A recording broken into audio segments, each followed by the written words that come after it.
Hi, I'm Soco Guy out in southern Colorado, and if you've got a cabbed tractor like I do, you'll notice almost all of them there's no space to put anything inside. This is an L series Kubota and I just love it, but one thing I noticed was inside there's just nowhere to store anything. Yeah, as you can see in the cab, there's just really no place to put storage in these. There's a small little area right here for a wrench, but that's about it. No place to mount anything up ahead or around. They're pretty well filled up. So I don't think there's a lot of aftermarket stuff out there, but one thing Kubota should consider doing is making something like I've made here. I took some expanded steel and bent it into a rectangle with a press brake. I'll show you how I made the press brake. And I put on my little Harbor Freight press.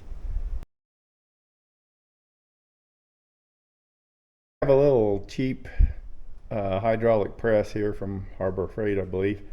Anyhow, I decided to make a press brake, which has come in handy several times. And after looking at all the different versions out there, I just wanted something simple that would do the job.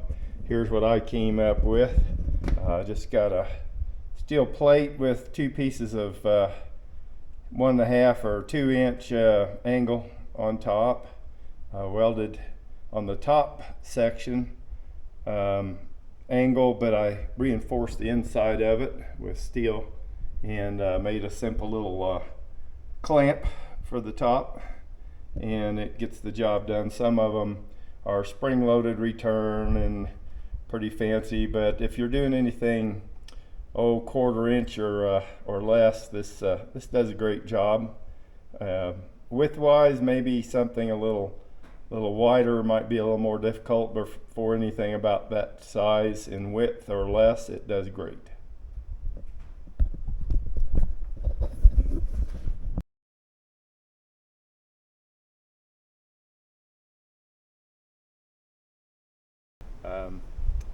And I put on my little Harbor Freight press, and so I just took some 1/2 inch angle and put on the top of it, make it nice and smooth so you don't get cut.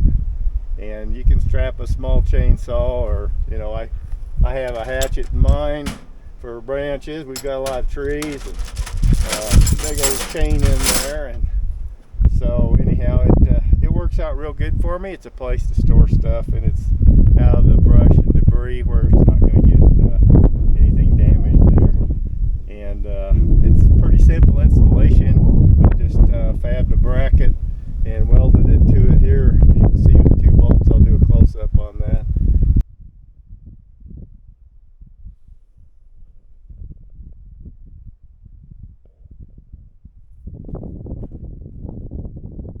Here are the big metric bolts. That main post frame is threaded. There's 2 bolt locations already there, so I utilize those, and that's plenty strong enough to hold the whole thing. But I thought for a little additional support, I would use the bracket over here that came with the slow moving vehicle sign, I believe, and just give it a little more support. So yeah, you can stand on that, and it's good and solid, and it'll never get hurt back here, I don't believe.